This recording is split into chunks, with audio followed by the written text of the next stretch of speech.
எவ்வளோ வேணாலும் கீழ இறங்குறதுக்கு ரெடியா இருக்காங்க ரோகிணி. அதாவது தன்னை காப்பாத்திக்கிறதுக்காக என்ன வேணாலும் பண்ணலாம் அப்படிங்கிற மாரி தான் அவங்களோட எண்ணங்கள் இருக்கு. இப்போ வந்து பார்த்தீங்க அப்படின்னா வந்து தன்னுடைய அம்மாவ காணோம். ஆனா அம்மாவ தேடுறதுக்கு ஒரு சின்ன முயற்சி கூட வந்து அவங்க எடுக்கல. அம்மாவுக்கு உடம்பு சரியில்ல. அவங்க எங்க போயிருப்பாங்கன்னு தெரியாது. அதுக்கு வந்து முத்துவும், மீனாவும் அலைஞ்சுகிட்டு இருக்காங்க. அங்கிட்டும் இங்கிட்டும் ஏதாவது பேசி, ஸ்ருதியும், ரவியும் கூட ட்ரை பண்றாங்க. ஆனா அவங்க எதுவுமே பண்ணல. இதில இந்த பையன் வேற வந்து கைய தூக்காதீங்கம்மா, நீங்க எனக்கு வேணும்மா, நான் இங்க தாம்மா இருப்பேன்மாங்கிற மாரி வந்து ஆன்டி, அங்கிள், ஆன்டி, அங்கிள்ன்னு கைய புடிச்சிட்டு வந்து பேசிட்டு இருக்க. அப்பயும் மனசாட்சியோட ஒரு வாய் பேசல. அதுக்கப்புறம் என்ன ஆயிடுது அப்படின்னு வந்து பார்த்தீங்கன்னா, ஸ்ருதி ரவி தான் காப்பாத்துறாங்க. அவங்க வந்து நாங்க கைய தூக்க மாட்டோம். அந்த பையன் இங்கேயே இருக்கட்டும் அப்படின்னு சொல்லி சொன்னதுக்கப்புறமா 5 ஓட்டு ஆயிடுச்சு எங்க சைடுல. உங்க சைடுல 2 ஓட்டு தான். ரோஹிணி ஓட்டே போடல அப்படிங்கிற மாரி சொன்ன உடனே இப்போ வந்து அவங்க அப்படியே திருதிருன்னு அப்பயும் முடிக்கிறாங்க. மனோஜ் கிட்டக்க வந்து அவன் இங்க தான் இருப்பான் அப்படின்னு சொன்னதுக்கப்புறம் இவர் பையனும் ரொம்ப சந்தோஷமாயிட்டாரு. சரி வாடா அப்படின்னு சொல்லிட்டு அண்ணாமலையே கூட்டு போய் அவரை அந்த பையனை ஸ்கூலுக்கு கூட்டு போக சாயங்காலம் முத்து அங்கிள் வருவாங்கங்கிறாங்க.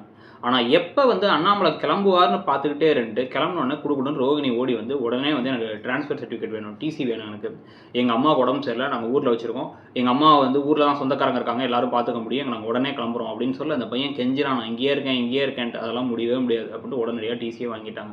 ஆனா டிசியை வாங்கியாச்சு, எங்க கொண்டு போய் சேர்க்கறதுன்னு தெரியாது, அவங்க அம்மா எங்கங்கிறத தேடல, என்ன பண்ணுவோன்னு தெரியாது. எது நடந்தாலும் பரவாயில்ல, நம்ம உடனடியாக மாட்டக்கூடாது, அவன் படிப்பு போனா என்ன, என்ன போனா என்ன அப்படின்னு கூட்டு வந்துட்டாங்க. கூட்டு நேரம் என்ன பண்றாங்க, வித்யா வீட்டுக்கு வராங்க.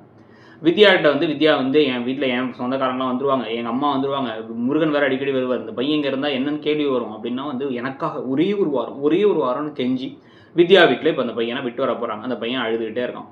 இதுக்கு நடுவில் வந்து பார்த்தீங்க அப்படின்னா வந்து முத்துவும் மீனாவும் அங்கே இங்கே தேடி முத்து வந்து ஆட்டோ டிரைவர்ஸ்ட்ட ஃபோட்டோலாம் காமிச்ச அப்புறம் அவங்க இந்த கோயில்கிட்ட இறக்கி விட்டோங்கிறாங்க. அந்த கோயிலில் போய் விசாரித்தோம் அப்படின்னா வந்து அந்த கோயிலில் வந்து இவங்க வந்து ரெகுலராக 11 மணிக்கு அன்னதானம் சாப்பிட்றதுக்காக வருவாங்க அப்படிங்கிறாங்க. ஸோ அன்னைக்கு வந்து வரல ஒரே ஒரு நாள் அப்படின்னா ஏன் அப்படின்னா அவங்க வந்து ஸ்கூலில் ரோகிணி டிசி வாங்கிட்டு போகிறத ஒளிஞ்சிருந்து பார்க்குறாங்க. முதல்ல அண்ணாமலை விடுறத ரோகிணி ஒளிஞ்சிருந்து பார்த்தாங்க, ரோகிணி கூட்டு போகிறத அவங்க அம்மா ஒளிஞ்சிருந்து பார்க்குறாங்க. ஸோ இப்போ அவங்கள எப்படியாவது பிடிச்சிடலான்னு இவங்க ட்ரை பண்ணுறாங்க. அதை வச்சு என்னென்ன கலையபுரங்கள் வரப்போகுதுங்கிறது தான் இப்போ கதையோட அடுத்த கட்டமாக இருக்க போகுது. ஆனால் வந்து இந்த அளவுக்கு மனசாட்சி இல்லாமல் இவங்க பிஹேவ் பண்ணுறத பார்த்தா நமக்கு சை அப்படின்னு தான் இருக்குது. உங்களுக்கு என்ன தோணுது அப்படிங்கிறத சொல்லுங்கள். இதுக்கு நடுவில் முத்துவும் மீனாவும் திருப்பி ஏதோ ஒரு மர்மம் இருக்குது அப்படிங்கிறாங்க. ஒன்றுத்தையும் கண்டுபிடிக்காதீங்க.